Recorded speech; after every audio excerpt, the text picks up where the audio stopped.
Shalom saudara dalam Tuhan. Saudara, kali ini Juma dibuat terkejut oleh jawaban apologet Kristen yang sangat cerdas dan jenius. Langsung kita live videonya dan sambil menekan tombol like yang ada di bawah. Mari kita mulai tekan tombol like sambil simak videonya.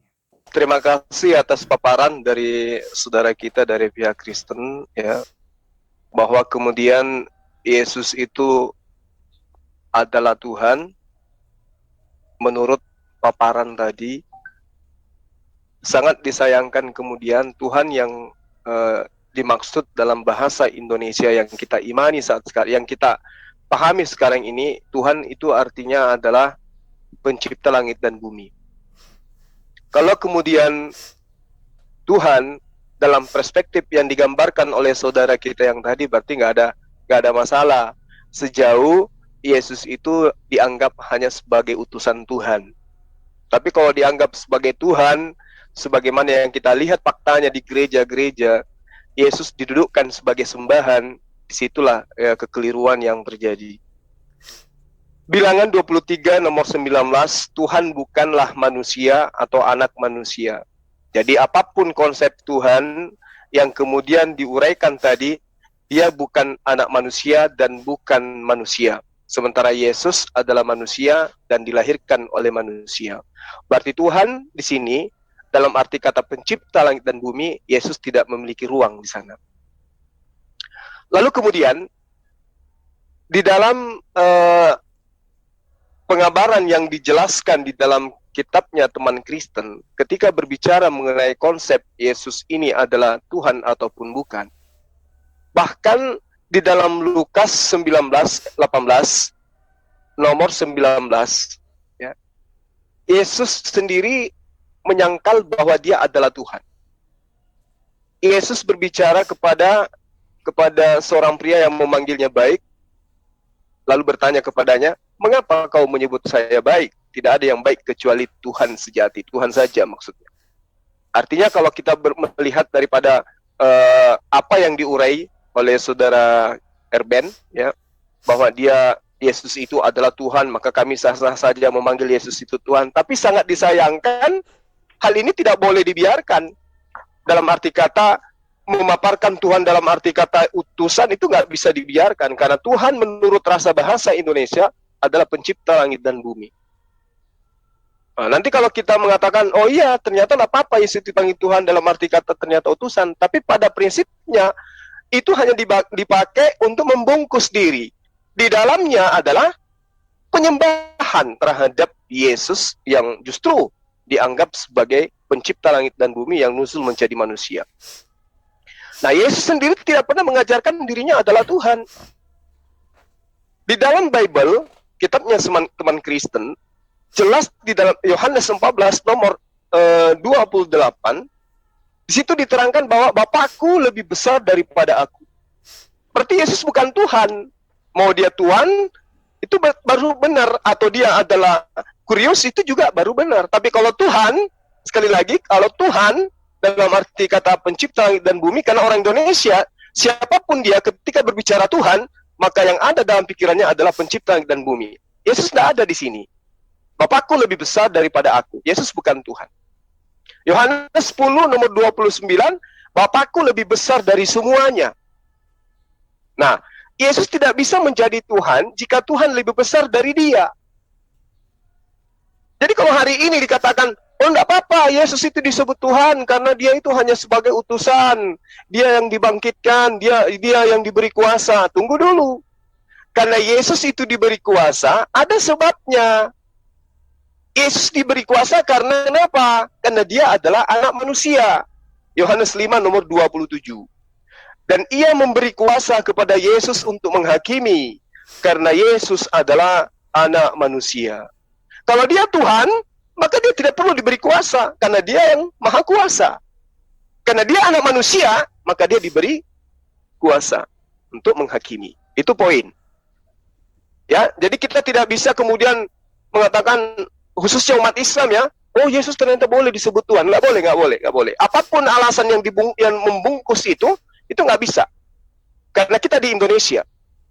Jangan kemudian karena Tuhan itu artinya begini, bengono, maka Yesus yang adalah manusia boleh disebut Tuhan. Bagi umat Islam final tidak boleh nyebut Yesus itu sebagai Tuhan, karena dia adalah hamba Tuhan. Nah, kemudian Yohanes 16 nomor 23, di situ diterangkan begini. Pada hari itu kamu tidak akan menanyakan apa-apa kepadaku. Aku berkata kepadamu, sesungguhnya segala sesuatu yang kamu minta kepada Bapa akan diberikannya kepadamu dalam namaku. Artinya, tempat meminta itu kepada Bapa. Yesus hanya perantara. Maka dia di dalam ajaran agama Islam disebut sebagai Muslim. Disebut sebagai Rasul.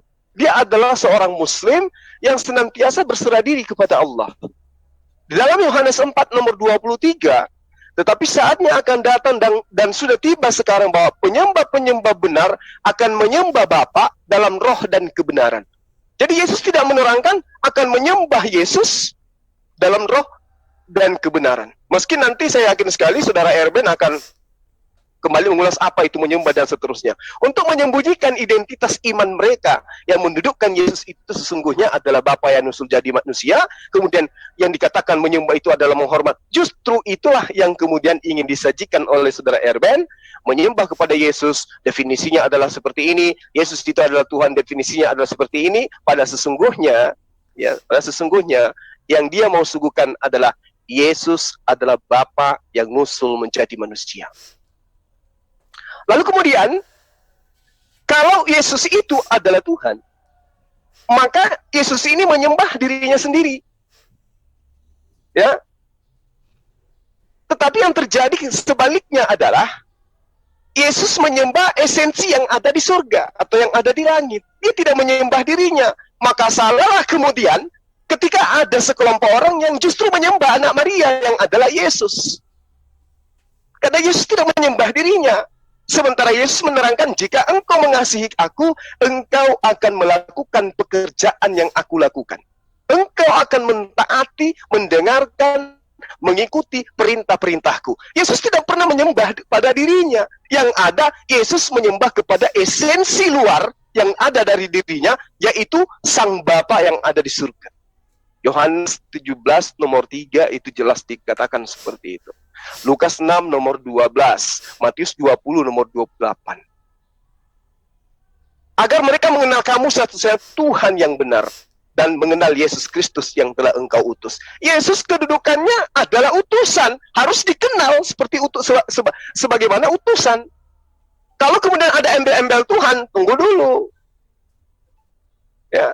Lalu kemudian di dalam Lukas 6 nomor 12, dia melanjutkan sepanjang malam dalam doa kepada Tuhan. Nah tuh. Jadi kalau Yesus disebut Tuhan, ternyata Yesus juga berdoa kepada Tuhan.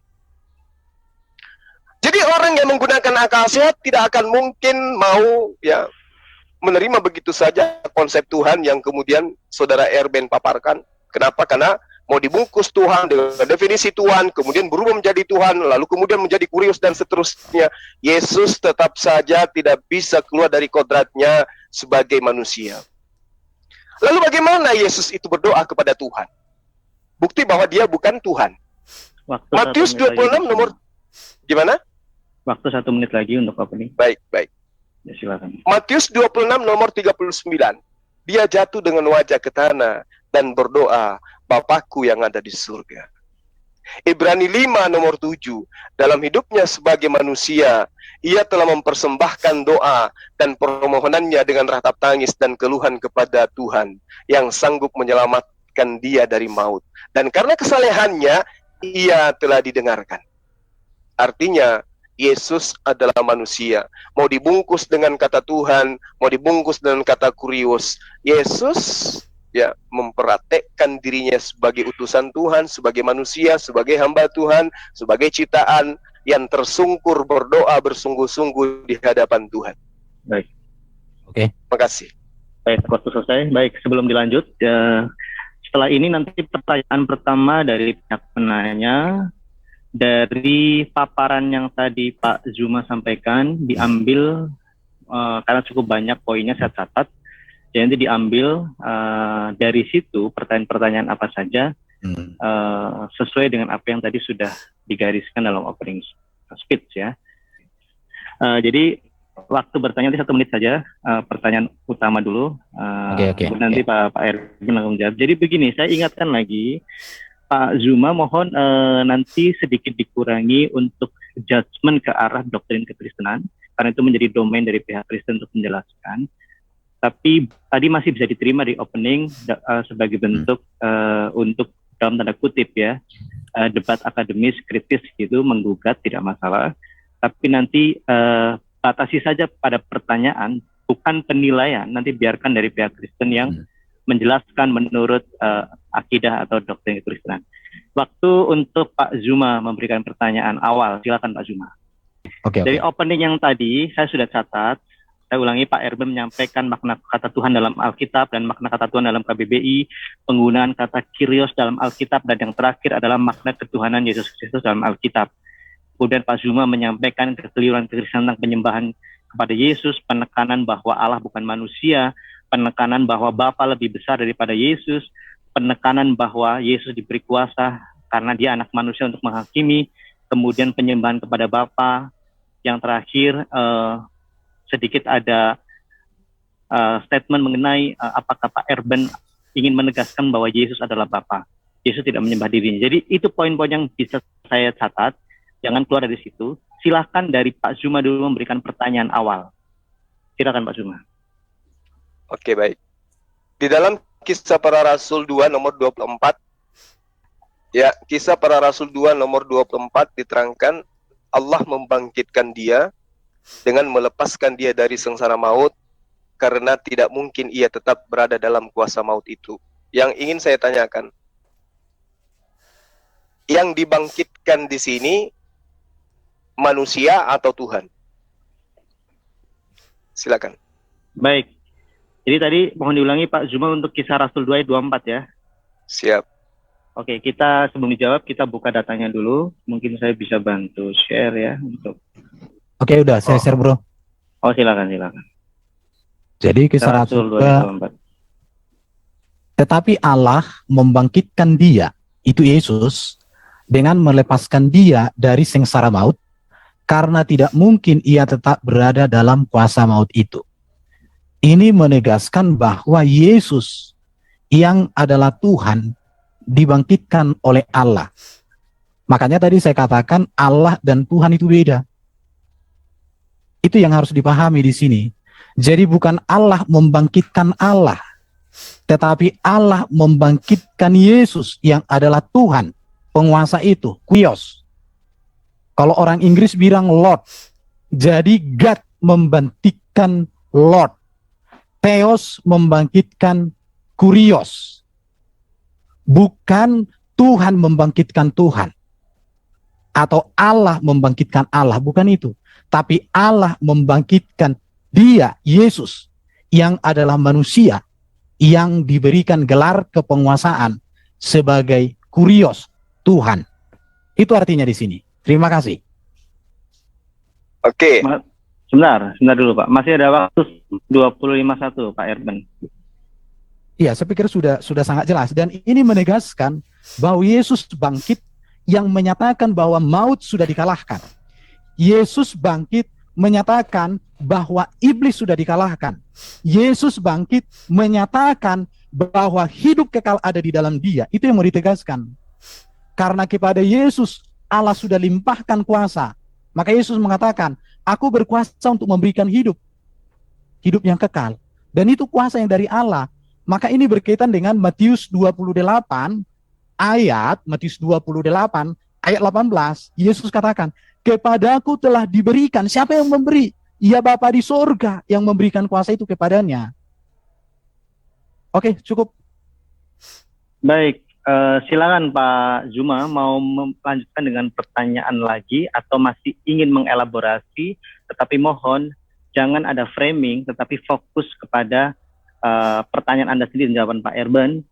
Kemudian saya harap kekritisan itu dijaga supaya tidak ada framing dan tendensi untuk menyerang keyakinan orang lain. Silakan Pak Zuma. Baik. Oke, terima kasih Bang Erben. Berarti yang dibangkitkan di sini adalah Yesus, yang melepaskan Yesus dari sengat maut adalah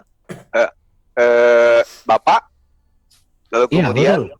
ya, berarti yang dibangkitkan di sini statusnya lebih rendah daripada yang membangkitkan. Nah, yang saya ingin tanya, yang dibangkitkan ini sisi ketuhanan atau sisi kemanusiaan? Baik, silakan Pak Erban, alokasi waktu Anda 5 menit untuk menjawab. Yang dibangkitkan itu sisi ketuhanan atau keilahiannya? Atau kemanusiaannya atau ketuhanannya, keilahiannya? Silakan. Kemanusiaan Yesus tidak bisa dipisahkan dari ketuhanan, kepenguasaannya. Karena kalau kemanusiaan Yesus tidak ada, maka tidak ada ketuhanannya. Sama seperti presiden, dirinya dengan kepresidenan nggak bisa dipisahkan. Di situ. Jadi yang dibangkitkan itu Yesus yang adalah Tuhan, yang menunjukkan kepenguasaannya, kemesiasannya. Jadi Yesus itu yang dibangkitkan. Ketuhanan Yesus dengan dagingannya, ketubuhannya nggak bisa dipisahkan. Sama seperti Bro Juma, kamu sebagai bapak dengan tubuhmu itu nggak bisa dipisahkan. Kalau gelarmu sebagai bapak dengan tubuhmu dipisahkan, itu beda cerita. Seperti itu. Ya, Anda mengatakan yang dibangkitkan itu adalah ketuhanannya dan juga kemanusiaannya. Apa yang Anda maksud dengan Tuhan ketika ternyata dia adalah manusia? Dan dua-duanya dibangkitkan. Untuk apa titel Tuhan kepada Yesus kalau ternyata sisi Tuhannya juga dibangkitkan? Kalau Anda mengatakan bahwa Tuhan itu adalah kekuasaan, kekuasaan apa? Atau buktinya dia dibangkitkan? Kuasa apa yang Anda maksud dengan konsep Tuhan pada diri Yesus? Sementara sisi Tuhannya dibangkitkan juga. Manusianya dibangkitkan juga. Lalu Tuhan yang Anda tempelkan ke Yesus itu apaan itu? Coba saudara saya jelaskan lebih logikanya itu kena terhadap akal gitu. Ya, silakan Pak Erban. Silakan. Oke. Kepenguasaan Yesus itu adalah bahwa dia itu berkuasa untuk mengampuni dosa, berkuasa mengalahkan iblis, berkuasa mengalahkan maut, dan dia diberikan kuasa menjadi hakim yang adil. Itulah kepenguasaan ketuhanan Yesus. Itu gelar di situ. Dan bukan saya yang menempelkan itu, tetapi memang Bapa di surga yang memberikan otoritas itu kepadanya. Matius 28 ya, saya bacakan ini. Matius 28, kita lihat dengan data ini, Matius 28 ini, ya, supaya kita ada data di sini. Matius 28, ini ayat yang sangat luar biasa dan saya cinta ayat ini.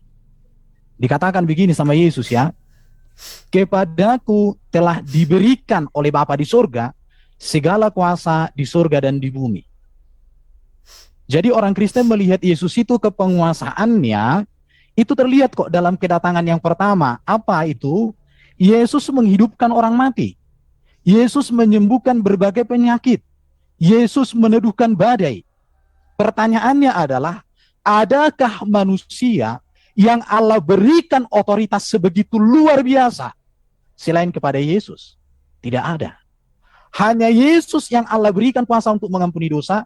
Hanya Yesus yang Allah berikan kuasa menang atas maut, atas iblis, dan menjaminkan hidup yang kekal. Apakah kuasa seperti ini perlu diragukan lagi? Ini lebih dari cukup untuk memastikan Yesus adalah Tuhan, penguasa, tetapi bukan dia Bapa itu sendiri. Saya pikir ini jelas. Terima kasih. Silakan Pak Suma. Ingin beralih ke pertanyaan lain atau masih menyambung dari yang tadi? Masih nyambung. Silakan. Jadi seindah apapun uraian kata demi kata yang Anda susun, tetap saja Yesus itu diberi. Artinya tidak layak duduk sebagai Tuhan, karena dia adalah oknum yang diberi. Di dalam Yohanes 4 nomor 34, Yesus memang harus melakukan kehendak Tuhannya. Karena Yesus mengatakan, itulah makananku, adalah melakukan kehendak dia yang mengutus aku dan menyelesaikan pekerjaannya. Siapapun yang diutus oleh Tuhan akan berlaku sesuai dengan apa yang Tuhan inginkan kepada dia. Membangkitkan orang mati, ya. Karena itu memang adalah posisi dia sebagai utusan Tuhan. Tetapi tidak kemudian merubah posisi dia menjadi Tuhan itu sendiri. Ya, jadi kalau sahabat saya mengatakan Yesus dibangkitkan, diberi kuasa di bumi, dan seterusnya. Kuasa apa yang diberikan? Tidak ada yang di antara kekuasaan itu, yang diberi itu, yang merubah posisi dia, yang tadinya manusia berubah menjadi Tuhan. Tetap aja manusia. Kekuasaan apapun, bahkan kalau saya boleh mengatakan, apapun yang ditunjukkan Yesus ketika dia datang kepada Bani Israel, semata-mata, ya, tidak lain dan tidak bukan, hanya untuk menunjukkan kepada Bani Israel bahwa dia adalah utusan Tuhan. Bukan Tuhan itu sendiri. Nanti di Anda baru Yesus berubah menjadi Tuhan. Nah, Benar. Pertanyaan saya, ya. Ya, silakan langsung ke pertanyaan Pak Zuma. Jadi dikurangi porsi kesimpulan karena nanti itu bisa menjadikan tidak produktif karena Pak Erben akan mengulangi lagi karena saya catat tadi yang Anda sampaikan. Jadi fokus kepada pengembangan pertanyaan, minimalisir untuk menyimpulkan sesuatu karena nanti bisa dianggap kita melakukan framing atau logical. Oke. Tolong yang baru masuk di mute ya. Ya baik, silakan Pak Zuma, fokus ke pertanyaan. Silakan. Terima kasih. Pertanyaan saya, berarti yang dibangkitkan ini adalah manusia, bukan Tuhan. Apakah Anda setuju? Silakan Pak Erben. Penekanannya kepada, sebentar Pak. Jadi gini, moderator mencatat masih ada ketidaksinambungan antara informasi yang diberikan kepada Pak Zuma. Makanya tadi saya mengingatkan agar jangan kembali mengulang ke yang jawaban sudah diberikan Pak Erben. Tapi tolong ditegaskan lagi Pak Erben, karena tadi sepertinya masih ada, karena saya catat, perbedaan arti Tuhan dengan di dalam Alkitab ini sepertinya ada belum sampai atau seperti apa. Jadi ditekankan lagi supaya kita bisa beralih ke pertanyaan yang kontekstualnya lebih dalam lagi. Paham Oke, ya, atau gini, begini Bang, supaya tidak berulang, saya sudah ngerti. Coba Saudara Erben, yang mana statusnya lebih tinggi, Yesus yang Anda sebut Tuhan, atau Bapa yang ada di surga yang membangkitkan Yesus? Oke. Ya, baik. Ini sangat baik Pak Erben, mohon dicatat supaya netizen juga bisa beralih ke lebih dalam lagi gitu ya. Jadi pembedaan ini tolong ditekankan terkait antara Yesus dengan Bapa. Karena ini poin yang sangat penting yang moderator catat. Silakan. Oke, satu hal yang sangat luar biasa ya. Sekarang saya akan jelaskan. Oke, jadi Allah kami itu Esa, dia memiliki firman dan roh di dalam dirinya. Firmannya kekal, rohnya kekal. Firmannya menjadi manusia. Ini tujuan saya bukan membahas tentang Allah ya, tapi tentang Yesus. Saya hanya menunjukkan tentang ketuhanan Yesus. Ya, jadi Yesus itu adalah firman yang menjadi manusia. Allah mengutus firmannya jadi manusia. Namanya Yesus Kristus.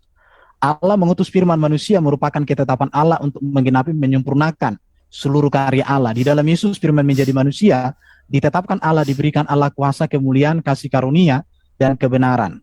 Di situ. Jadi ini yang harus dipahami. Saya cepatkan di sini. Ini jadi sebab segala firman, jadi Yesus itu firman Allah menjadi manusia untuk menyampaikan firman. Jelas ini data-datanya bahwa Yesus itu melakukan seluruh kehendak Allah dengan sempurna, Bapa di surga. Ya, bahkan Yesus mengatakan di sini jelas sekali, makananku ialah melakukan kehendak Dia mengutus aku dan menyelesaikan pekerjaannya. Aku turun ke dunia untuk melakukan pekerjaannya. Itu jelas. Tapi yang mau saya sampaikan begini, iman Kristen memahami, meyakini bahwa Yesus itu memiliki dua natur. Natur firman itu berasal dari Allah. Natur manusia itu berasal dari rahim Maria. Jadi, kalau berbicara tentang Yesus, dua-duanya ini kami lihat secara bersamaan. Kemanusiaan Yesus dengan keilahian Yesus bisa dibedakan tapi tidak bisa dipisahkan. Jadi, yang mau saya tegaskan di sini, saya tidak masuk ke Quran, ini hanya contoh. Jadi Yesus menjadi manusia karena Yesus memiliki dua natur. Kita lihat ya, bahwa Yesus itu ilahi, ini kelihatan dari sini, datanya ada di sini. Nanti jawabannya dari sini akan dapat. Sebelum Abraham ada, aku telah ada. Itu menunjuk bahwa Yesus adalah firman. Baru dikatakan, kemuliaan yang kumiliki di hadiratmu sebelum dunia ada. Sebelum dunia ada, Yesus sudah ada. Sebagai apa? Sebagai firman. Baru dikatakan lagi di sini, engkau telah mengasihi aku sebelum dunia dijadikan. Jelas. Ya, aku Alfa dan Omega. Yesus mengatakan itu. Baru kemudian oleh dia firman Allah menjadi manusia, Allah menjadikan semesta. Jadi berbicara tentang Yesus, keilahian Yesus itu setara dengan Bapa karena dia adalah firman yang kekal di dalam diri Allah. Tetapi kemanusiaan Yesus adalah kemanusiaan manusia yang sama seperti kita. Tetapi kemanusiaannya adalah kemanusiaan yang sempurna. Hanya Yesus satu-satunya manusia yang tidak berdosa. Hanya Yesus satu-satunya manusia yang mengalahkan iblis, mengalahkan maut, dan menjamin ke sorga. Jadi kemanusiaan Yesus itu sama seperti kita manusia, hanya dia tidak berdosa, kudus, sempurna. Dan dia manusia yang berasal dari firman. Tetapi dia sebagai firman, esensi Yesus sebagai firman, itu setara dengan Bapa karena firman itu di dalam diri Allah. Firman Allah kekal di dalam diri Allah. Sesuatu yang ada di dalam diri Allah tentu setara dengan Allah. Tetapi firman yang berasal dari apa? Firman daging manusia yang berasal dari rahim Maria, tentu dia adalah ciptaan. Sama dengan natur ciptaan. Tetapi bedanya adalah bahwa pencipta tentu sudah pasti lebih rendah daripada pencipta. Saya pikir sudah terjawab. Tapi saya tunjukkan ini sedikit ini. Sebentar Pak Iban, sebelum terakhir, tadi pertanyaan dari Pak Zuma, saya khawatir belum terjawab semua, karena tadi kalau saya terjemahkan lurus gitu ya dari kata-kata beliau, statusnya lebih besar mana antara Bapa dengan Yesus Kristus, sedangkan tadi Lai Erben menjelaskannya dari sisi firman-Nya menjadi manusia. Silakan Lai, ada waktu 1 atau 2 menit untuk menjelaskan itu. Oke, saya jelaskan. Apa artinya Bapa lebih besar? Saya tunjukkan data-datanya ya. Mudah-mudahan kelihatan. Oke. Bapa lebih besar, Bapa yang memberikan mereka kepada aku lebih besar daripada aku. Bapa lebih besar, ada 2 ayat. Oke ya, saya tunjukkan. Pernyataan ini merupakan kalimat langsung Yesus untuk menjelaskan hubungan dirinya dengan Bapanya. Kalimat ini bukan dalam bentuk perumpamaan atau bentuk puisi. Oleh sebab itu, makna pernyataan itu harus diterima secara utuh, bulat, apa adanya. Di situ ya. Jadi, memang hal ini menjadi perdebatan di kalangan gereja sampai hari ini. Bahkan hal ini topik khusus orang muslim ya. Saksi Yehova juga banyak salah memahami. Tapi sekarang saya jelaskan. Sebelum Yesus datang ke dunia, ia ada sebagai firman di dalam diri Allah. Itu jelas. Pada mulanya adalah firman, firman bersama-sama dengan Allah, firman itu adalah Allah. Ia pada mulanya bersama-sama dengan Allah, firman itu menjadi manusia, diam di antara kita. Jadi kita melihat di sini, ya Bapa, aku mau supaya dimanapun aku berada, mereka berada. Sebab engkau telah mengasihi aku sebelum dunia ada. Jadi Yesus ada di dalam diri daripada Bapa. Bapa lebih besar dari Yesus, artinya Yesus datang dan keluar dari Bapa. Yesus diutus oleh Bapa, betul, firman. Jadi Yohanes 8:42, jikalau Allah adalah Bapamu, kamu akan mengasihi aku, sebab aku keluar dan datang dari Allah. Aku datang bukan atas kehendakku sendiri, melainkan dia yang mengutus aku. Nanti saya simpulkan ya, saya masih menunjukkan data-data. Allah mengutus anaknya ke dalam dunia, telah mengaruniakan anaknya yang tunggal. Dikatakan Yohanes 3:16-17. Jadi Bapa lebih besar daripada Yesus itu apa? Kita lihat ya. Yesus melakukan segala sesuatu atas kehendak Bapa untuk kemuliaan daripada Bapa di surga. Itu jelas. Yohanes 4, makananku ialah melakukan kehendak dia, pekerjaan apa yang dikerjakan Bapa itu yang akan dikerjakan, dikatakan oleh Yesus, sebab aku telah turun dari surga untuk melakukan kehendakku, untuk melakukan kehendak dia yang telah mengutus aku. Baru dikatakan ini data-data semua. Dari sini nanti kita bisa menarik satu kesimpulan. Ya, jadi otoritas atau kuasa yang dimiliki Yesus itu dari Bapa. Itu artinya di situ. Maka dia katakan Bapa lebih besar. Satu, dia datang dan keluar dari Bapa. Yang keluar dari Bapa tentu itu bisa dikatakan lebih kecil dari Bapa. Makanya Bapa lebih besar. Tetapi yang kedua, otoritas atau kuasa yang dimiliki Yesus itu adalah dari Bapa. Ya, menyerahkan penghakiman seluruhnya kepada anak. Ini segala pekerjaan yang diserahkan Bapa kepada aku jelas. Ini semua data-datanya. Engkau telah memberikan mereka kepadaku. Kepadaku telah diberikan segala kuasa di surga dan di bumi. Baik. Jadi yang memberi kuasa dengan yang menerima kuasa, konteks itulah maka Yesus mengatakan Bapa lebih besar. Dan Yesus tidak pernah mengatakan dia adalah Bapa itu sendiri. Dan saya juga tidak pernah mengatakan bahwa Yesus adalah Bapa itu sendiri. Baik, karena baik, itu, oke, jelas. Sebentar ya. Sedikit lagi Pak, waktunya supaya efektif. Oke. Sudah cukup, selesai. Baik. Saya pikir jangan dihabiskan dulu karena saya pikir nanti akan bisa saja kembali ke situ dan bisa dielaborasi. Kita beri kesempatan Pak Zuma. Tadi jawabannya sudah, saya pikir yang saya catat sudah cukup jelas Pak terkait status Bapak dan Yesus lebih besar mana. Silakan Pak Zuma. Oke, jadi kita sepakat bahwa Bapa lebih besar daripada Yesus. Jadi kesetaraan di situ nggak muncul karena ada yang lebih besar, ada yang lebih kecil. Lalu kemudian di dalam Ulangan 33 nomor 26 memang tidak ada yang setara dengan Bapa. Nah, kembali kepada pernyataan saudara yang mengatakan bahwa Yesus Sebentar itu Pak Zuma, ada.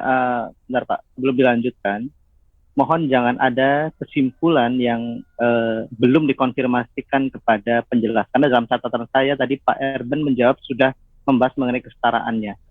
Jadi mungkin beralih lagi ke pertanyaan lain atau jangan memberikan kesimpulan di situ dulu supaya nanti tidak mentah lagi dan diulang lagi. Silakan Pak Zuma.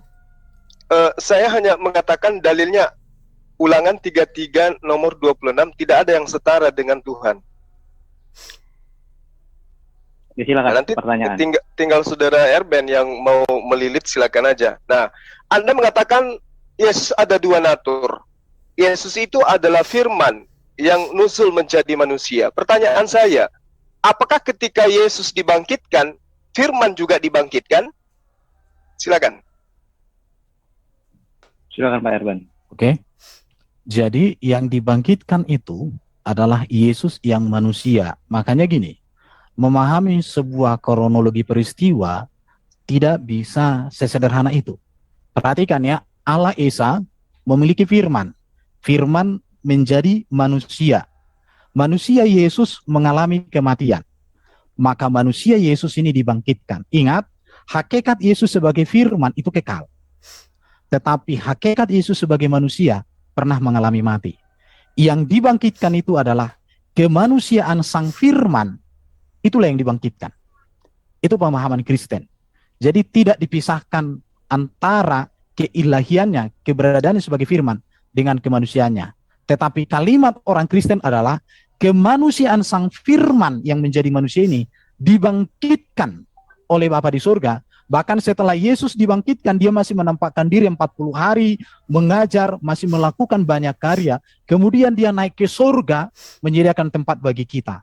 Jadi ini menunjukkan bahwa Bapa membangkitkan sang firman yang menjadi manusia. Itu kalimatnya. Karena orang Kristen tidak diajar untuk memecah-mecah pribadi Yesus ini, tidak. Karena keberadaannya sebagai firman dengan keberadaannya sebagai manusia, satu di dalam pribadi Yesus itu. Bisa dibedakan, tidak bisa dipisahkan. Saya pikir ini jawaban saya.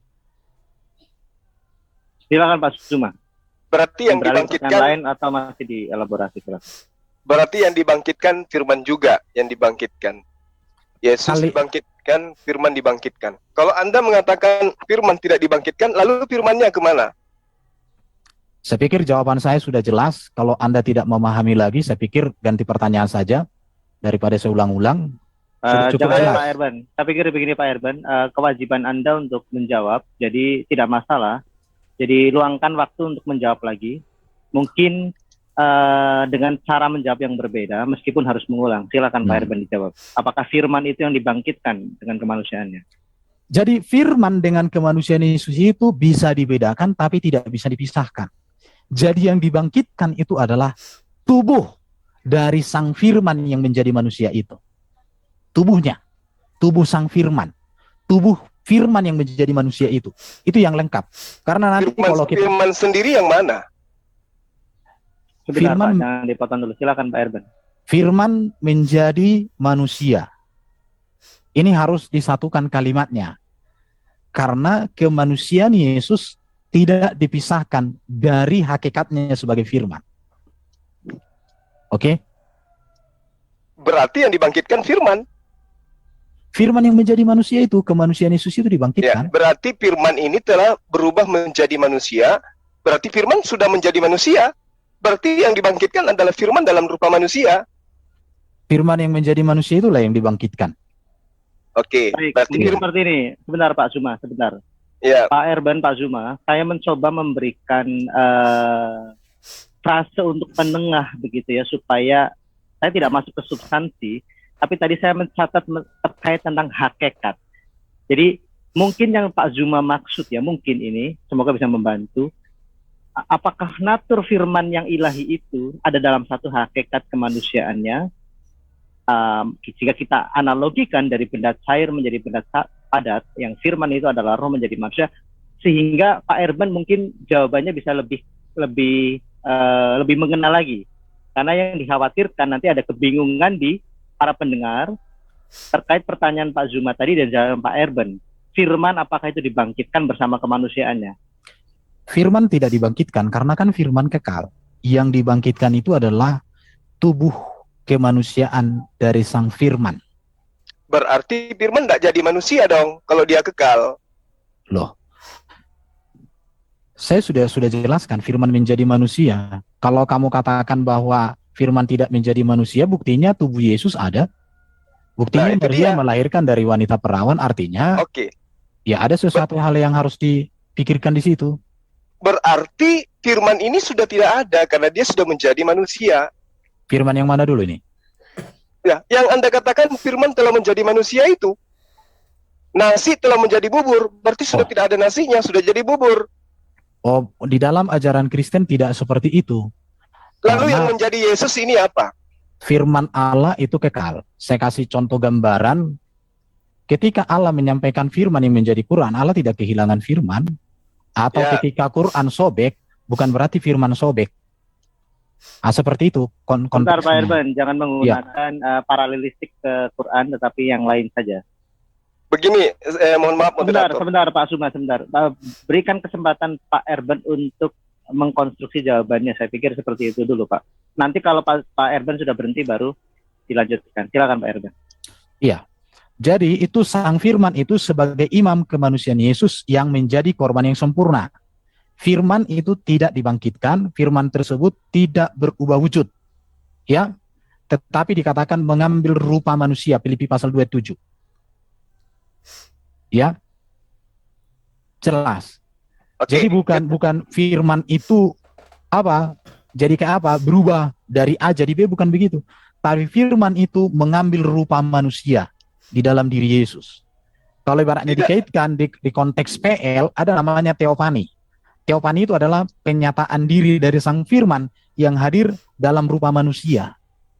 Jadi di dalam PB, di dalam Ibrani pasal 1, firman itu mengambil rupa wujud manusia, namanya Yesus. Itu ya. Jadi firman tidak pernah hilang dan tidak pernah berubah. Tapi firman itu kekal. Tetapi firman yang mengambil rupa manusia itu, itulah yang mengalami kematian, rupa manusianya, dan inilah yang dibangkitkan oleh Allah, oleh Bapa itu. Saya belum paham, Saudara Erben. Anda mengatakan firman tidak berubah, tapi data di kitab Anda mengatakan firman itu telah menjadi manusia. Iya. Firman maksudnya menjadi yang berubah manusia, menjadi manusia ini firman atau memang betul-betul manusia?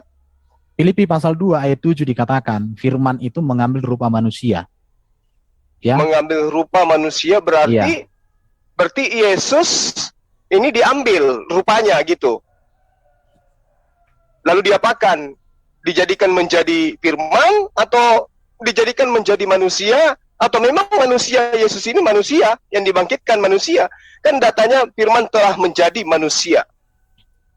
Wujud firman itu sendiri seperti apa menurut Saudara Erben?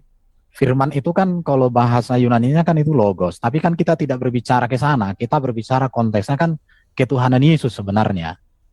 Jadi Pak Erben, Pak Erben. Saya pikir sangat berkorelasi. Jadi disampaikan saja, tetapi nanti moderator mencoba untuk memberikan waktu supaya beralih ke pertanyaan lain. Jadi tadi dari Pak Zuma, poinnya saya pikir sangat bagus. Antara keilahiannya yang Anda sebutkan tadi sebagai adalah firman, apakah ada perubahan dari hakikatnya? Dan tadi Pak Zuma sempat mengatakan apa sebenarnya hakikat firman itu? Apakah roh atau manusia itu? Silakan Pak Erben. Oke, jadi gini bro ya, apa itu firman? Firman itu kan logos, ilmu, pikiran, hikmat, pengetahuan Allah yang maha kuasa kekal. Dan itu ada di dalam diri Allah, Yohanes pasal 1. Jadi firman menjadi manusia ini personalisasi konkret dari yang abstrak menjadi realita konkret. Jadi firman yang tak bisa dilihat oleh mata mengambil rupa manusia sehingga bisa kita lihat bisa kita teladani, bisa kita rasakan. Dan ini yang disebut dengan pewahyuan atau penyingkapan. Allah mewahyukan dirinya melalui firman-Nya yang hadir di dunia ini menjadi manusia. Maka bagi orang Kristen, Yesus itu dia adalah firman yang menyatakan diri sebagai manusia, mengajarkan firman, meneladankan firman, dan menggenapi seluruh firman Allah di dalam kitab Perjanjian Lama. Jadi di sini kita melihat yang transenden itu menjadi dapat dilihat dalam imanensinya. Oke? Jadi ini dari yang transenden yang tak kelihatan, maka bisa jadi terlihat dan ini bisa diimani. Apa bahasannya ini ya? Imanen itu artinya hadir di tengah-tengah manusia, hadir di tengah-tengah ciptaan. Jadi sang firman itu bukan jauh lagi, bukan di dalam diri Allah tok lagi dia, tetapi dia hadir di dunia ini untuk menyatakan kehendak Allah. Maka dikatakan oleh Bapa di surga kan, dikatakan begini, inilah anak yang kukasihi, kepadanya lah aku berkenan.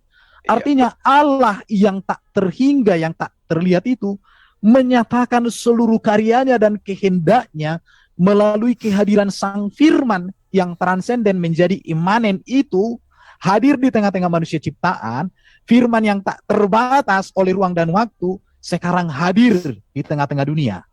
Tetapi firman itu tetap ada di dalam diri Allah, tidak bisa dikonkretkan di mana-mana. Itu ya bro ya.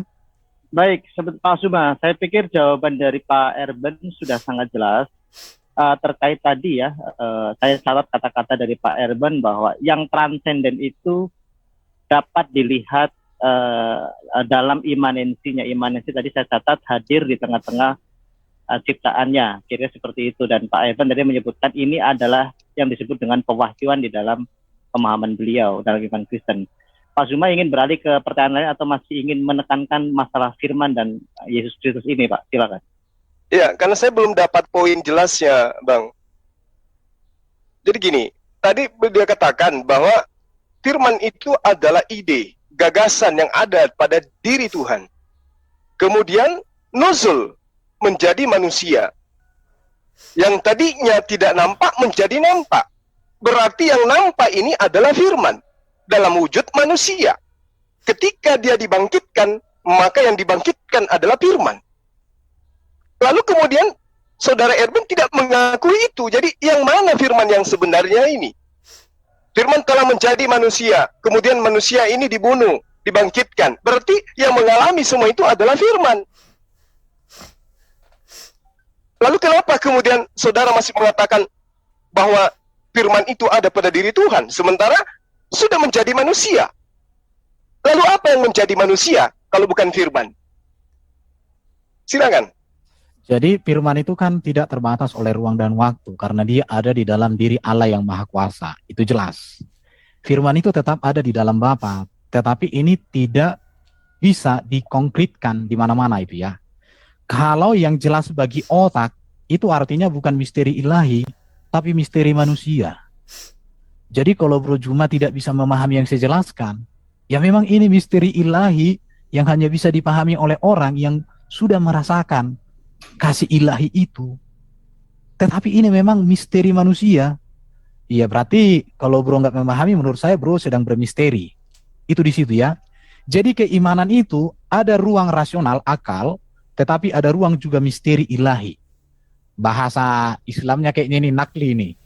Ya, kira-kira begitu. Jadi saya mau katakan begini bro, keimanan itu ada ruang rasional, akal, tetapi ada ruang misteri ilahi.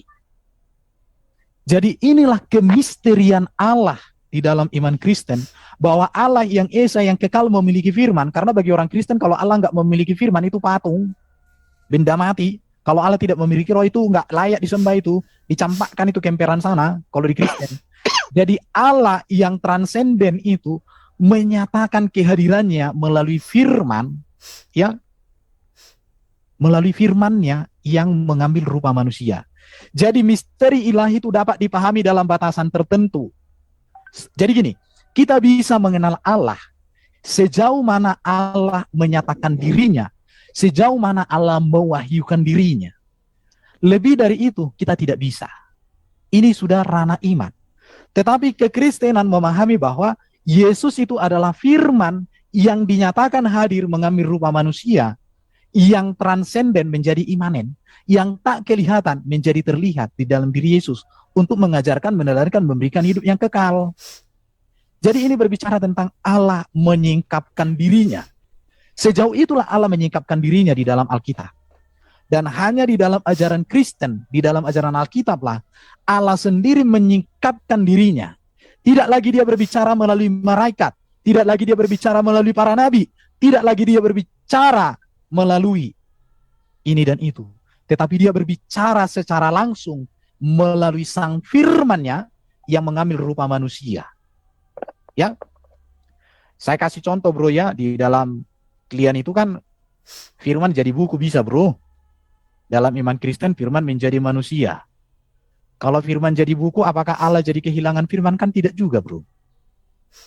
Allah kan memiliki firman. Apakah ketika firman Allah diturunkan, dicatat dalam Quran, Allah jadi kehilangan firman? Kan enggak juga. Baik Pak Erben, saya pikir hindari Nah, paralelistik ke arah Quran. Saya pikir jangan. Tapi terima kasih atas poinnya, sudah cukup jelas. Silakan Pak Zuma. Tadi Pak Erben sudah menjelaskan bahwa inilah keimanan, ada ruang rasionalitas dan ruang misteri ilahi yang dalam bahasa Kristen disebut pewahyuan, tadi pengungkapan diri, pengungkapan Allah gitu ya, dalam batasan tertentu. Firman menjadi manusia. Silakan Pak Zuma, mau masih berkutat di masalah firman menjadi manusia atau kembali ke yang tadi masalah ketuhanan Yesus? Silakan Pak Zuma. Ya. Jadi di dalam Yeremia 10 nomor 7 diterangkan, seorang pun tiada yang sama sebagaimu, yang tidak ada yang sebagaimu. Kemudian Yesaya 46 nomor 9, aku ini Allah, tiada Allah yang lain atau sesuatu yang setara dengan aku. Nah, tadi saudara menerangkan tentang Yesus adalah firman yang mengambil rupa manusia. Tapi ujung-ujungnya ketika ditanya tentang firman, Anda mengatakan firman tidak dibangkitkan. Tapi ternyata firman-Nya sudah menjadi manusia dan firman itu adalah Yesus. Ternyata ketika Anda mengatakan Tuhan tidak lagi datang memperkenalkan dirinya melalui malaikat, melalui ini, melalui itu, tetapi memperkenalkan diri langsung menjadi manusia. Nah, ketika dia menjadi manusia, dialah Tuhan Anda itu sendiri yang tidak dapat berbuat apa-apa dari dirinya sendiri. Jadi kalau Anda mengatakan ada dimensi di mana manusia tidak akan mampu menalar tentang Tuhan, justru Anda yang menyiksa diri dengan konsep itu. Kenapa? Yesus mengajarkan dirinya manusia, dia tidak bisa berbuat apa-apa dari dirinya sendiri, dan dia adalah penerima firman dan penyampai firman. Nah, sehingga saya hanya ingin bertanya kepada Anda, kalau Yesus itu adalah firman, lalu kemudian Anda katakan mengambil rupa manusia, ketika Gabriel datang menyampaikan firman kepada Maria, ibunya Yesus, sebelum Yesus dihamilkan, dilahirkan menjadi manusia, pertanyaan saya, firman diantar oleh Gabriel, Tuhan mau agar engkau hamil. Apakah di situ ada Yesus? Silakan. Saya mau cross check dulu, Bro Juma, di mana firman diantar oleh malaikat Jibril? Berikan data dong, jangan framing dong. Saya kira sahabat saya ini sudah menguasai hal firman. Anda mengatakan firman itu adalah ide, betul? Gagasan, kehendak. Pertanyaan saya sama Bro Juma, di mana malaikat Jibril mengantarkan firman kepada Maria? Jangan sebentar Pak Herben, jangan Pak. Oke. Stop. Jadi gini ya. Tadi Anda mengatakan firman itu kehendak. Sebentar Pak Zuma, jangan tadi dulu. Sebentar begini ya. Jadi jangan memancing sehingga Pak Herben pun akan nanti mempertanyakan tentang akidah Islam. Jadi fokus ini saatnya saya bertanya tentang akidah Anda gitu loh. Ya, makanya begini Pak Zuma, coba Anda ulangi lagi pertanyaannya. Saya tadi juga belum terlalu clear, silakan Pak. Poinnya ke arah mana? Oke. Firman menurut saudara Erben kehendak, gagasan, dan keinginan Tuhan. Yang dibawa oleh Gabriel kepada Maria adalah kehendak Tuhan. Apa itu? Tuhan mau agar Maria hamil. Pertanyaan saya, apakah ketika Gabriel menyampaikan keinginan Tuhan kepada Maria, apakah Yesus sudah ada di situ? Oke, saya jawab. Sudah Pak. Silakan Pak Herben, tadi pertanyaannya seperti itu. Anda seperti apa mau menjelaskan? Ya, silakan. Tidak ada Gabriel mengantarkan firman jadi manusia, karena Gabriel itu tugasnya menyampaikan berita bahwa Maria akan hamil. kehamilan Maria itu bukan karena Gabriel, bukan karena ditiup sama Gabriel, bro. Tapi Gabriel itu memberitahukan, Maria kamu akan hamil. Bagaimana dia hamil? Allah menyatakan karya firman-Nya mengambil rupa manusia di situ. Itu bro, cuma Nah, makanya itu yang diantar firman atau bukan? nggak ada diantar di situ. Gabriel itu hanya memberikan informasi bahwa kamu akan mengandung. Bukan dikatakan di situ, Maria ini firman, kumasukkan ke dalam rahimmu. Allah suruh aku, nggak kayak gitu. Nah, artinya firman itu dulu, bro. bukan makhluk. Ya kan? Sebentar. Firman itu kehendak kan? Gini, ketika Anda melakukan interupsi terlalu cepat, itu nanti bisa menjadi bukan pertanyaan, tapi semacam interrogation question. Jadi, hindari itu. Biarkan lawan bicara Anda mengkonstruksi jawabannya, karena tidak mudah mengkonstruksi satu jawaban. Silakan Pak Erben. Iya, kalau kita kembalikan ke bro juga, Isa di Quran itu kan terjadi juga karya Allah dan karya kalamnya juga, bro. Jangan ke situ lah, Erben. Iya, memang betul. Itu karya Allah, betul. Iya, bukan Allah sendiri. Sekarang di dalam Kristen jelas bahwa Gabriel itu memberitahukan bahwa Maria akan hamil, bukan mengantarkan firman ke dalam rahimnya atau ditiupkan. Itu yang mau saya katakan. Boleh saya sanggah? Ya, saya pikir begini Pak Zuma dan Pak Erben, kita beralih ke yang lain karena tadi kan premis yang ingin diuji masalah proses ya, ketika Allah mewahyukan pada Gabriel atau Jibril itu kepada Maryam dan kelahiran Yesus Kristus. Saya pikir justru ada kesamaan kalau yang saya catat tadi ya, dari Anda berdua saling menyetujui. Saya pikir beralih ke yang lain Pak Zuma, silakan. Apa yang ingin dibahas lagi terkait ketuhanan Yesus Kristus supaya lebih kaya akan informasi? Pertanyaan mungkin beralih yang lain Pak Zuma. Ini sudah pertanyaan lain ini Bang. Tadi kan dikatakan bahwa Yesus itu adalah firman yang menjadi manusia. Firman ini diambil dari Yohanes 1 nomor 1. Bahwa firman itu adalah Allah. Kita buktikan, apakah betul Yesus ini adalah Allah yang menjadi manusia atau firman yang menjadi manusia? Atau benar-benar janin saripati yang ada dalam tubuh Maria yang menjadi manusia? Makanya saya tanya, ketika malaikat Gabriel datang menyampaikan kehendak Tuhan, sesungguhnya engkau akan mengandung dan akan melahirkan seorang anak laki-laki dan hendaklah engkau namai dia Yesus, itu adalah kehendak Tuhan atau kehendaknya Gabriel? Jawabannya tentu kita tahu, itu kehendak Tuhan. Nah, ketika kehendak Tuhan ini disampaikan oleh Gabriel kepada Maria sang perawan, apakah Yesus sudah ada di situ? Itu pertanyaan saya. Pak Erben, jadi pertanyaannya saya ulang dari Pak Zuma ya. Poinnya, apakah ketika itu disampaikan, apakah Yesus sudah ada? Karena firman itu, ya nanti Pak Erben mungkin akan mendapatkan poin, tapi moderator mencoba memberikan fase penengah ya, supaya lebih nyambung. Jadi sudah diulang beberapa kali soalnya dari Pak Zuma, apakah Yesus itu hadir gitu. Apakah Anda perlu menjelaskan perbedaan antara Yesus firman, karena supaya netizen pun bisa lebih jelas gitu. Oke ya, jadi Gabriel itu kan dikatakan begini, kita lihat aja ya, jawab malaikat itu kepadanya, akulah Gabriel. Kita coba lihat Lukas ini ya, kita lihat Lukas, mana ini ayat Al-Quran? Lukas 1. Iya, Lukas 1.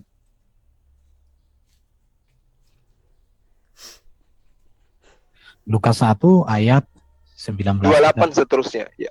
Oke, kita baca aja supaya jadi baik. Baik. Ketika malaikat itu masuk ke rumah Maria, ia berkata, salam hai engkau yang dikaruniai, Tuhan menyertai engkau.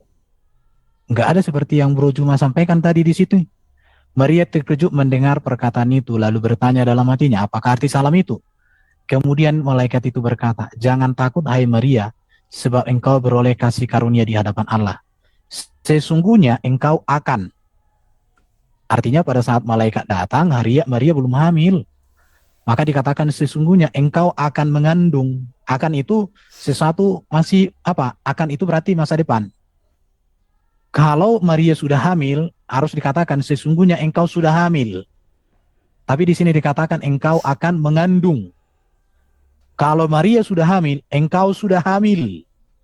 Atau engkau sudah mengandung. Tapi di sini katakan engkau akan mengandung. Baru dikatakan akan melahirkan seorang anak laki-laki dan hendaklah kau menamai dia Yesus. Ya, jelas bro. Jadi kalau ditanya apakah Maria sudah hamil ketika malaikat itu datang? Enggak. Dan malaikat pertanyaannya, apakah Yesus sudah ada di situ? Yesus ada setelah Yesus yang manusia ya. Hakikat kemanusiaan Yesus ada ketika Maria hamil. Pada saat ini kan Maria belum hamil karena dikatakan akan mengandung. Kalau Maria sudah hamil, maka dikatakan sesungguhnya engkau sudah mengandung. Tapi di sini katakan engkau akan mengandung. Tetapi hakikat firman itu kekal. Nah, di sini sudah ada firman atau tidak ada firman? Firman kan kekal, bro. Di dalam diri Allah kekal. Firman itu kan bukan ciptaan. Pada saat Gabriel datang, ini menyampaikan firman Tuhan atau karangan dia sendiri? Karangan siapa?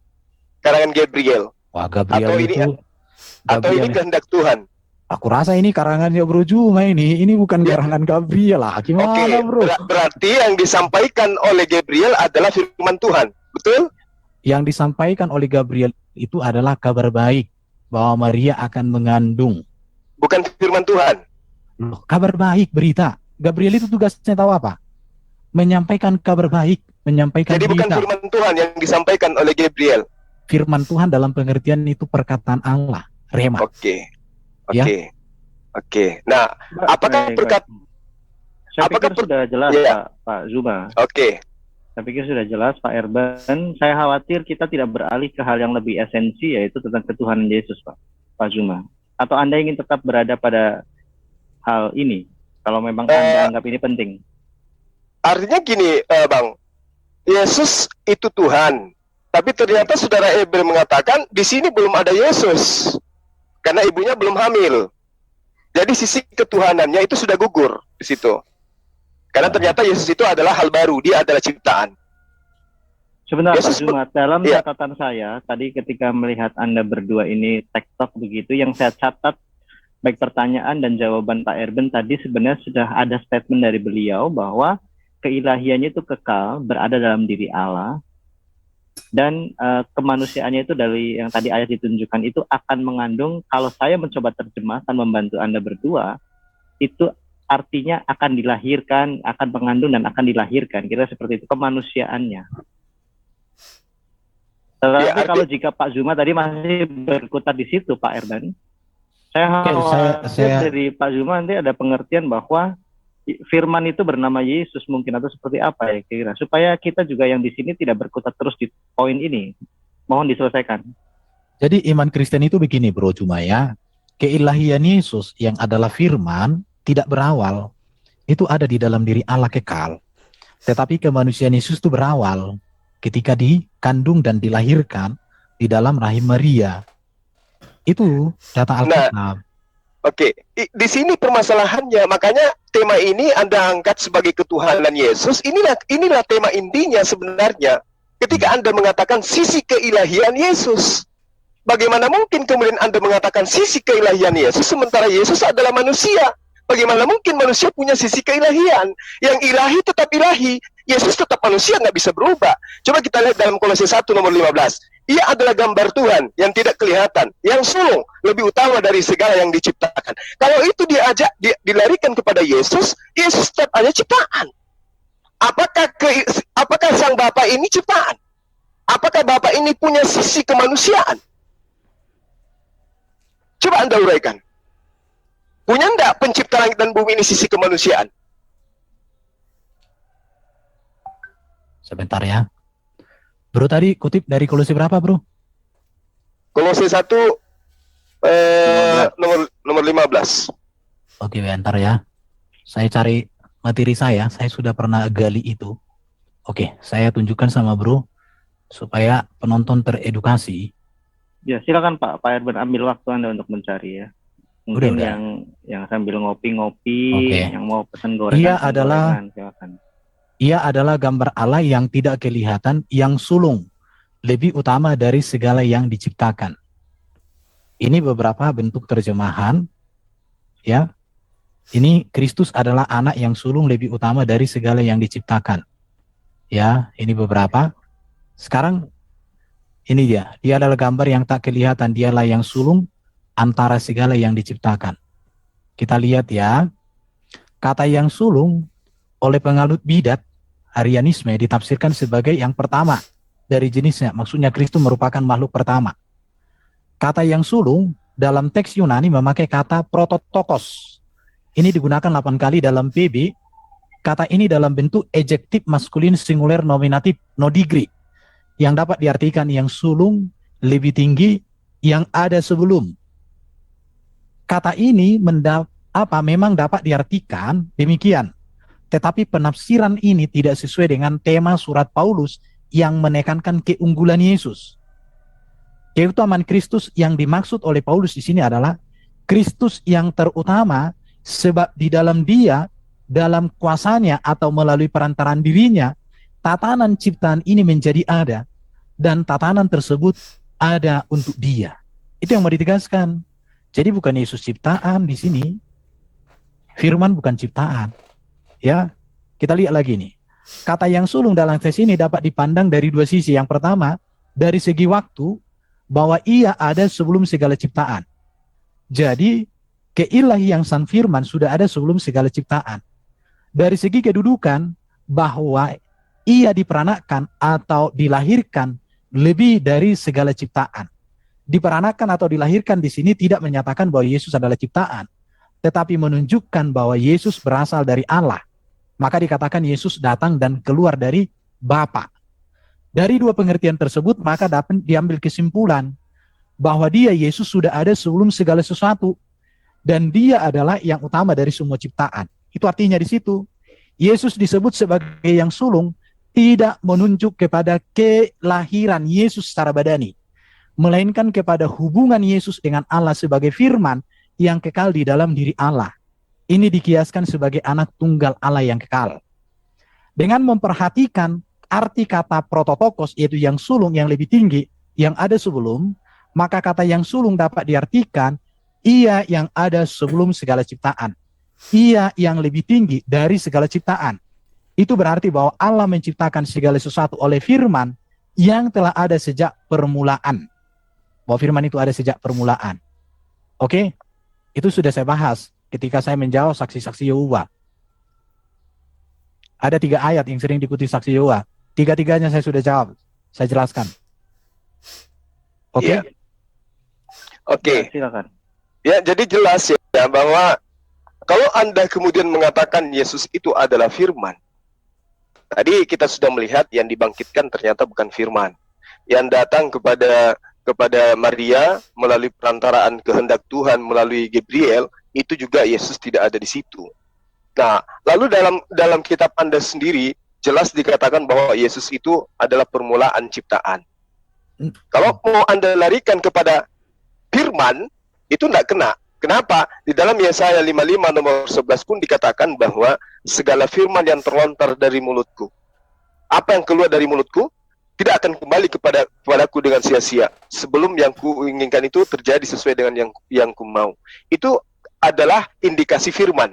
Nah, sementara Yesus tidak terlontar dari mulut Tuhan. Terlontar dari rahim manusia, iya. Itu yang saudara harus pahami di sini. Mohon maaf. Lalu kemudian, coba Anda uraikan kepada saya, di dalam Roma 1 nomor 3, di situ di dalam bahasa original teksnya dikatakan Yesus itu berasal daripada sperma Daud.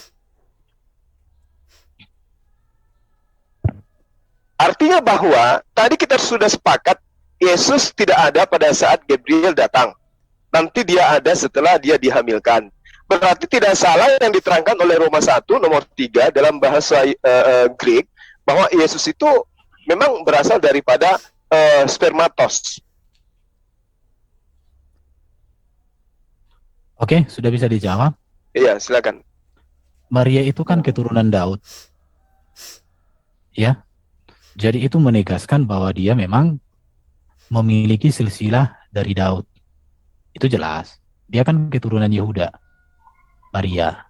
Baru Yusuf pun itu kan Yehuda. Jadi itu sebenarnya tidak ada masalah dengan apa yang baru sampaikan tadi di situ. Tetapi saya mau tegaskan sama bro ya begini. Ketuhanan Yesus itu berbicara tentang kemesiasan Yesus. Berbicara Mesias itu artinya yang diurapi. Yang diurapi itu menunjuk jabatan dia raja, dia nabi, dia imam, bahkan dia hakim yang adil. Jadi itu otoritas kepenguasaan Yesus yang diberikan oleh Bapa, itulah ketuhanan Yesus. Maka iman Kristen, Tuhan dengan Allah, dua kata yang berbeda. Ini bro, nanti akan saya tanya sama bro, saya akan cross check apa yang bro nyatakan dari tadi. Dan nanti saya minta ada waktu untuk bro mempertanggungjawabkan pernyataannya bro. Nanti akan saya cross check ini. Siapkanlah dirimu. Ya, Ya. silakan aja Anda buka, ya, buka aja original teks kitab Anda, Roma 1 nomor 3, di situ dikatakan Yesus itu spermatos dari Daud itu sendiri. Artinya, diterangkan di dalam kitab Anda, Yesus itu berasal dari sperma Daud. Kan begitu. Kalau masuk ke bahasa Yunani, kita harus cek interlinear. Ini butuh waktu, bro. Oke. Ya, butuh waktu. Apa saya dulu bertanya sambil saya cari, bro Justin? Enggak, saya pikir kalau tadi ini larinya kan dari kolose yang satu itu sudah selesai ya Pak Zuma ya. Jadi larinya ke masalah yang tadi benih kemanusiaan Yesus gitu ya Pak Erben ya Pak Zuma, kalau saya tidak salah catat ya. Oke, yang saya selagi cari ini. Roma pasal berapa tadi? Saya lagi buka nih. Saya juga tidak catat. Roma pasal berapa Pak Zuma, mohon diulang Pak. Roma 1 nomor 3. Oke. Saya cari dulu. Roma pasal 1 ayat 3. Oh, keturunan. Spermatos ya. Kita lihat di interlinear, kata spermatos itu diterjemahkan di sini keturunan. Ya, jadi bukan berbicara sperma seperti itu yang keluar, bukan itu, tapi keturunan. Saya cek dulu. Ya, kita namanya belajar ini, bro, belajar. Supaya jangan asal bunyi. Kalau asal bunyi kan kacau kita ini. 168. Oke, sperma. Itu bisa artinya benih, bisa keturunan, atau diartikan juga orang yang tersisa, atau bisa juga sifat. Itu kalau di interlinear Yunani Indonesia. Bisa dilihat itu di kamus interlinear Yunani Indonesia halaman 714. Jadi bukan sperma dalam pengertian kayak itu yang keluar dari barang itu, bukan begitu. Itu tentang benih ya. Artinya berarti bahwa Yesus berasal dari benih ya. Ya, di situ. Ya, kalau kita melihat secara biologisnya, ya tentu betul bahwa Yesus itu kan manusia yang lahir dari silsilah keturunan Daud. Konteks itu, bro. Ya, dari benih Baik. Daud. Bukan, lagi juga dikatakan di situ kan keturunan Daud. Enggak mungkin lah itu berbicara sperma dari hasil kelamin Daud. Karena Daud sudah mati, tapi itu menunjukkan silsilah keturunan. Karena Daud udah mati ribuan tahun, bro, nggak mungkin lagi spermanya. Emang nggak ada apa sperma ditabung waktu itu kan belum ada. Tapi itu berbicara garis keturunannya secara manusia. Mungkin udah jelas lah itu. Ya seperti itu Pak Zuma. Jadi yang saya catat dari penjelasan Pak Erben itu sperma dari tidak melibatkan sperma manusia, kira-kira seperti itu.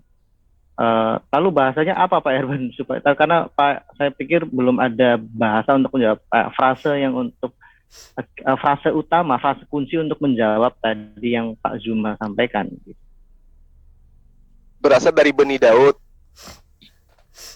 Iya, benih Daud di situ bukan berbicara sperma, di situ bukan berbicara itu. Iya. Bukan. Kita Itu berbicara mengenai benih, iya, benih Daud. Oke. benihnya. Iya. Jadi artinya gini juga, memakai istilah itu untuk menunjukkan tentang sisi kemanusiaan Yesus itu. Memang betul Yesus kan lahir dari keturunan benih silsilah Daud. Bukan benih Daud karena Daud udah mati ribuan tahun. Baik, saudara dalam Tuhan, itu videonya kita sudah Oke, udah simak cukup serasa. apa yang barusan dibicarakan oleh apologet Kristen bersama dengan Juma di video barusan. mereka membahas banyak hal tentang iman Kristen, terutama tentang Tuhan Yesus Kristus, ya. Dan Juma bernarasi bahwa Yesus ini manusia yang diberi kuasa oleh Tuhan, ya. Tetapi apologet Kristen di video tadi, ya, menjawab pernyataan Juma dengan jawaban yang sangat-sangat luar biasa, ya, menjelaskan bahwa Yesus bukan diberi kuasa, tetapi Yesus adalah Allah dan juga Tuhan, ya. Dalam gelarnya sebagai Tuhan, Yesus adalah penguasa, ya. Nah, saudara dalam Tuhan, dengan panjang lebar apologet Kristen di video tadi menjelaskan konsep ketuhanan Yesus kepada Juma dengan penjelasan yang sangat luar biasa dan penjelasan yang pastinya memberkati kita sebagai orang Kristen, ya. Saudara dalam Tuhan, sebagaimana dijelaskan oleh apologet Kristen bahwa Yesus adalah Tuhan, ini sesuai dengan apa yang ditulis di dalam Alkitab, bahwa Yesus adalah Allah, Yesus adalah Tuhan, ya, dan juga Yesus adalah manusia. Ketika dia datang di bumi ini mengambil rupa manusia dan sama seperti manusia, ya. Di dalam kemanusiaan Yesus, dia juga ilahi, ya. Keilahiannya ada di dalam kemanusiaannya. Tentu ini tidak bisa kita pikirkan secara logika manusia. Tentu logika kita tidak bisa menjangkau karya Tuhan yang luar biasa di dalam diri Yesus Kristus, ya. Di dalam kemanusiaannya ada keilahiannya. Kalau kita pikirkan secara logika ini tidak masuk akal, ya. Tetapi bagi Tuhan tidak ada yang mustahil gitu loh, ya. Jadi di dalam Alkitab juga Yesus berulang kali menyampaikan kepada murid-muridnya bahwa dia adalah Allah yang datang dari sorga, ya. Yesus mengatakan bahwa dia dan Bapa adalah satu, menunjukkan derajat yang sama atau kesetaraan dengan Allah Bapa, ya. Yesus mengatakan dia adalah jalan dan kebenaran dan hidup. Tidak ada seorang pun yang datang kepada Bapa kalau tidak melalui Tuhan Yesus Kristus. Yesus mengatakan bahwa sorga adalah miliknya dia. Di dalam Injil Yohanes 14, Yesus mengatakan, aku pergi kepada Bapa untuk menyediakan tempat bagimu. Tempat apa yang disediakan Yesus? Yaitu sorga. Bagaimana kita bisa tahu bahwa yang disediakan oleh Yesus adalah sorga? Itu tertulis dalam kitab Wahyu di sana. Di dalam kitab Wahyu, di sana dijelaskan bagaimana Yesus berkuasa di bumi dan di sorga. Di sana dijelaskan bagaimana Yesus di akhir zaman, ya, menjadi raja di atas kerajaan sorga, ya. Jadi tempat yang dimaksud oleh Yesus dalam Injil Yohanes pasal 14 itu jelas sorga. Jadi Yesus adalah pemilik sorga. Yesus menyebut dirinya pemilik sorga, berarti Yesus adalah Tuhan. Karena hanya Tuhan yang mempunyai kerajaan sorga, ya. Nah, saudara dalam Tuhan, sebenarnya banyak ayat di dalam Alkitab di mana kita bisa temukan Yesus sebagai Tuhan. Yesus adalah Allah yang mengasihi umatnya, yang datang ke dunia ini mengambil rupa manusia dan sama seperti manusia. Untuk apa? Untuk memberikan keselamatan kekal kepada umat pilihannya. Nah, saudara dalam Tuhan, selebihnya seperti apa tanggapan saudara? Silahkan tulis di kolom komentar. Tuliskan komentar yang baik, yang positif, terutama komentar yang memuji, memuliakan nama Tuhan. Dan jangan lupa tekan tombol like dan juga share atau bagikan video ini supaya menjadi berkat bagi banyak orang di luar sana, supaya semakin banyak yang percaya bahwa Yesus adalah Tuhan dan Juru Selamat. Ya. Dan jangan lupa tekan tombol like dan juga share atau bagikan supaya menjadi berkat, dan juga tekan tombol subscribe-nya, tekan tombol loncengnya. Dan semoga kita diberkati oleh Tuhan. Semoga kita senantiasa bersukacita, dan semoga kita senantiasa mendapat damai sejahtera daripada Tuhan Yesus Kristus. Kiranya Tuhan Yesus memberkati kita. Shalom.